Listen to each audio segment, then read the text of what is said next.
എറണാകുളം എന്ന് പറയുമ്പോൾ നമുക്ക് പെട്ടെന്ന് മനസ്സിൽ വരിക അത്രത്തോളം അല്ലെ തിരക്കേറിയ നഗരം, അതിനേക്കാൾ ഉപരി വ്യവസായ കേരളത്തിന്റെ അല്ലെ ഒരു മുഖമുദ്ര എന്ന രീതിയിലേക്കൊക്കെയാണ്. പക്ഷെ അതിനപ്പുറത്തേക്ക് വനങ്ങളാൽ ചുറ്റപ്പെട്ട വിശ്വാസങ്ങളും പ്രകൃതിയും ഒന്നു ചേർന്ന അത്യപൂർവമായിട്ടുള്ള ചിലയിടങ്ങളുണ്ട് എറണാകുളത്ത്. അത്തൊരു സ്ഥലത്ത് തന്നെയാണ് തെക്ക് വടക്കിന്റെ പുതിയ വിശേഷങ്ങളും ആരംഭിക്കുന്നത്. സോ എല്ലാ പ്രേക്ഷകർക്കും തെക്ക് വടക്കിന്റെ പുതിയൊരു അധ്യായത്തിലേക്ക് സ്വാഗതം. സോ ഇന്ന് നമ്മളുള്ളത് ഏകദേശം 108ഓളം ദുർഗാദേവി ക്ഷേത്രങ്ങളുള്ള ഏറ്റവും പ്രസിദ്ധമായിട്ടുള്ള ഒരു ക്ഷേത്രഭൂമിയിൽ കൂടിയാണ്. ഏറ്റവും പ്രസിദ്ധമായ 4 ക്ഷേത്രങ്ങളിൽ 4ാമത് നിൽക്കുന്ന എറണാകുളത്തുള്ള പ്രസിദ്ധമായ ഇരിങ്ങോൾ കാവിലാണ് നമ്മൾ ഇന്ന് വന്ന് നിൽക്കുന്നത്. സോ ഇവിടെ നമുക്ക് എത്തുമ്പോൾ തന്നെ അറിയാം, പുറത്ത് നമുക്ക് ചൂടാണെങ്കിൽ കൂടെ ഇതിനകത്ത് നമുക്ക് അത്രയ്ക്ക് അങ്ങോട്ട് ചൂട് ഫീൽ ചെയ്യുന്നില്ല. ഒപ്പം തന്നെ ഈ ഒരു ശാന്തമായ പ്രകൃതി ഭംഗിയോട് ഇണങ്ങി ചേർന്ന ഒരു പ്രത്യേകതരം ഒരു ഭൂമിയിലാണ്, മണ്ണിലാണ് നമ്മൾ നിൽക്കുന്നത് എന്നുള്ളതാണ്. ഏകദേശം നാഗഞ്ചേരി മനയ്ക്ക് കീഴിലായിരുന്ന ഈ ദേവീക്ഷേത്രം പിന്നീട് പെരുമ്പാവൂർ നഗരസഭയ്ക്ക് കൈമാറുകയായിരുന്നു. ഇന്ന് ഇത് തിരുവിതാംകൂർ ദേവസ്വത്തിന് കീഴിലാണ് എന്നുള്ളത് തന്നെയാണ്. ഒരുപക്ഷെ ഈ ദേവീക്ഷേത്രത്തിൻ്റെ പേര് ഇത്രത്തോളം പ്രശസ്തി ആർജിക്കുന്നത് ഈ സ്ഥലം കൂടി അല്ലെ ഈ ക്ഷേത്രത്തിൻ്റെ പേരിൽ അറിയപ്പെടുന്നതാണ് ഇരിങ്ങോൾ കാവ്. സോ അത്രത്തോളം പ്രസിദ്ധമായ ഒരു മണ്ണിൽ ഈ വിശ്വാസപൂർവ്വമായിട്ടുള്ള വീതികളിലൂടെ തന്നെ ആവട്ടെ തെക്ക് വടക്കിൻ്റെ പുതിയൊരു അധ്യായവും വിശേഷങ്ങളും തുടങ്ങി വെക്കുന്നത് അല്ലേ.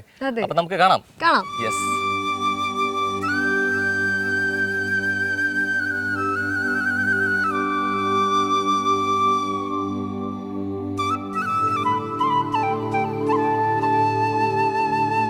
ക്ഷേത്രത്തിലെ മേൽശാന്തിമാരിൽ ഒരാൾ കൂടിയാണ് മധുസൂദനൻ പോറ്റി. നമസ്കാരം സാർ. ഇവിടെ വരുമ്പോൾ കിട്ടുന്നൊരു ഫീൽ AC റൂമിൽ കയറുന്ന മാതിരി. അതെ. എന്താണ് ഇരിങ്ങോൾ കാവ് ക്ഷേത്രം? Cool and calm and quiet ആണ്. അതിലെല്ലാം ഉണ്ട്, വ്യക്തമാണ് അല്ലേ. എല്ലാം ഇവിടുത്തെ സംബന്ധിച്ചിടത്തോളം പറയുമ്പം 5 മണിക്ക് നട തുറക്കുക, അഭിഷേകം, മലർനേദ്യം, ഉഷനേദ്യം, എതിർത്ത് പൂജ, എതിർത്ത ശിവേലി, ഉച്ചപൂജ, ഉച്ചശിവേലി, നട അടയ്ക്കുക. ഇത് ഡെയിലി റൊട്ടീൻ. ഉത്സവാദി ചടങ്ങുകളുടെ സമയത്തിൽ വ്യത്യാസം വരാം. എപ്പോഴാണ് ഇവിടെ ഉത്സവ കാലഘട്ടം? എപ്പോഴാണ് ശരിക്കും? മീനമാസത്തിലെ പൂരം. മീനമാസത്തിലെ പൂരം.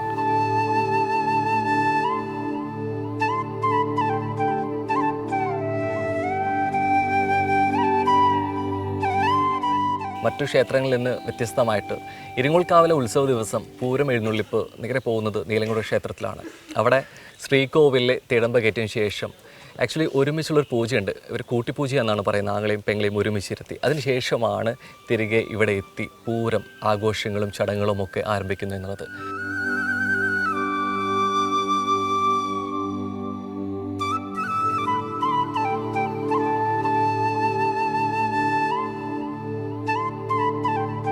കുറേയേറെ ഈ മൈഗ്രേഷൻ വരും പക്ഷികളുടെ. ഓസ്ട്രേലിയൻ പക്ഷികൾ, സ്വീഡൻ, അങ്ങനെ ഈ വെള്ളം കിട്ടില്ലാത്തൊരവസ്ഥ അവിടെ തിരിച്ച് ഇവിടെ വരാറുണ്ട്. ഇവിടെ വരുന്ന സമയത്ത് നമ്മൾ അങ്ങനെ ആവാസ കേന്ദ്രങ്ങളോട് ബന്ധപ്പെട്ട് ഇത് വളരെയധികം നല്ല രീതിയിൽ കൊണ്ടുപോകും. അപ്പോൾ ഒരു ദേശാടനകലയുടെ സംഗമഭൂമി കൂടിയാണ്. സംശയിക്കാതെ ഇപ്പോൾ ടൈം കഴിഞ്ഞു. എനിക്ക് പക്ഷേ കുറേയൊക്കെ നമുക്ക് ഇവിടെ വരുന്ന സമയത്ത് ഭയങ്കരമായിട്ട് ഈ കിളിനാദം കേൾക്കാൻ പറ്റുന്നു എന്നുള്ളതാണ്.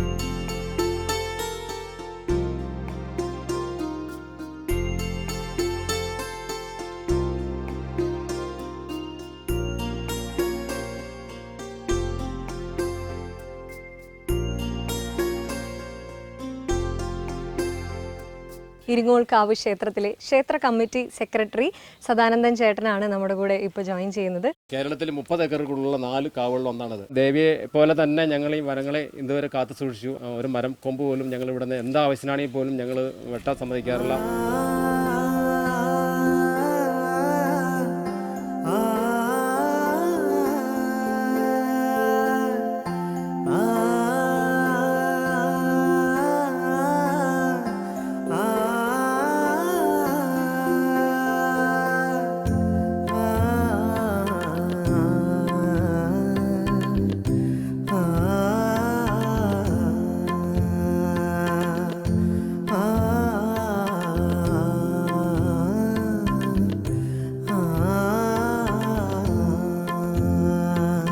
ഇരിങ്ങോൾക്കാവ് ക്ഷേത്രത്തെക്കുറിച്ച് പറഞ്ഞു തുടങ്ങുമ്പോൾ ആദ്യം മറക്കേണ്ട താളുകളിലൊന്ന് ഇവിടെയാണ്, നാഗഞ്ചേരി മന.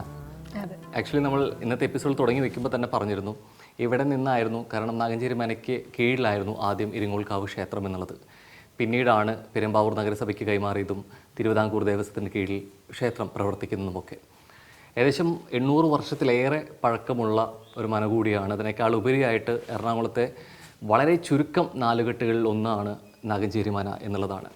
എന്നാൽ ഈ മനയിൽ ഇപ്പൊ ആരും താമസമില്ല നിലവില്. ഇല്ല നിലവിൽ. ഇപ്പം ഇത് വിനോദസഞ്ചാരികൾക്കായിട്ടും ഫോട്ടോഷൂട്ടുകൾക്കായിട്ടും തുറന്നു കൊടുത്തിരിക്കുകയാണ്.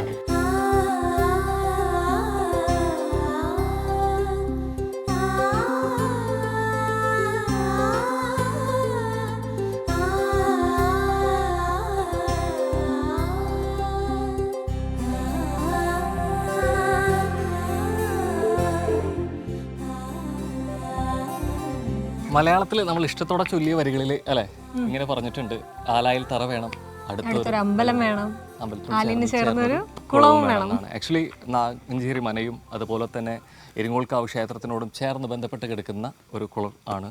പക്ഷെ ഇത് അത്രത്തോളം മെയിൻറ്റൈൻഡ് അല്ല എന്നുള്ളത് അല്ലെ. എനിക്ക് തോന്നുന്നു മഴക്കാലൊക്കെ വരുമ്പോൾ കുറച്ചും കൂടെ ഒന്ന് ക്ലിയർ ആയി കുറച്ചും കൂടെ സൗന്ദര്യം നമുക്ക് ആസ്വദിക്കാൻ പറ്റുമായിരിക്കും. മാറ്റം വന്നേക്കാം എന്നുള്ളതാണ്.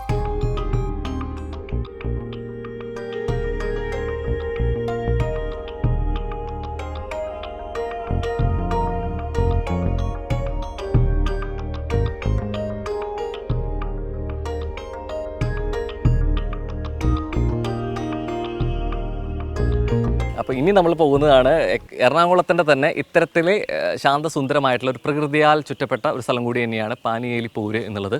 സോ ഇനി നമ്മുടെ യാത്രകളും കാഴ്ചകളും അവിടെ.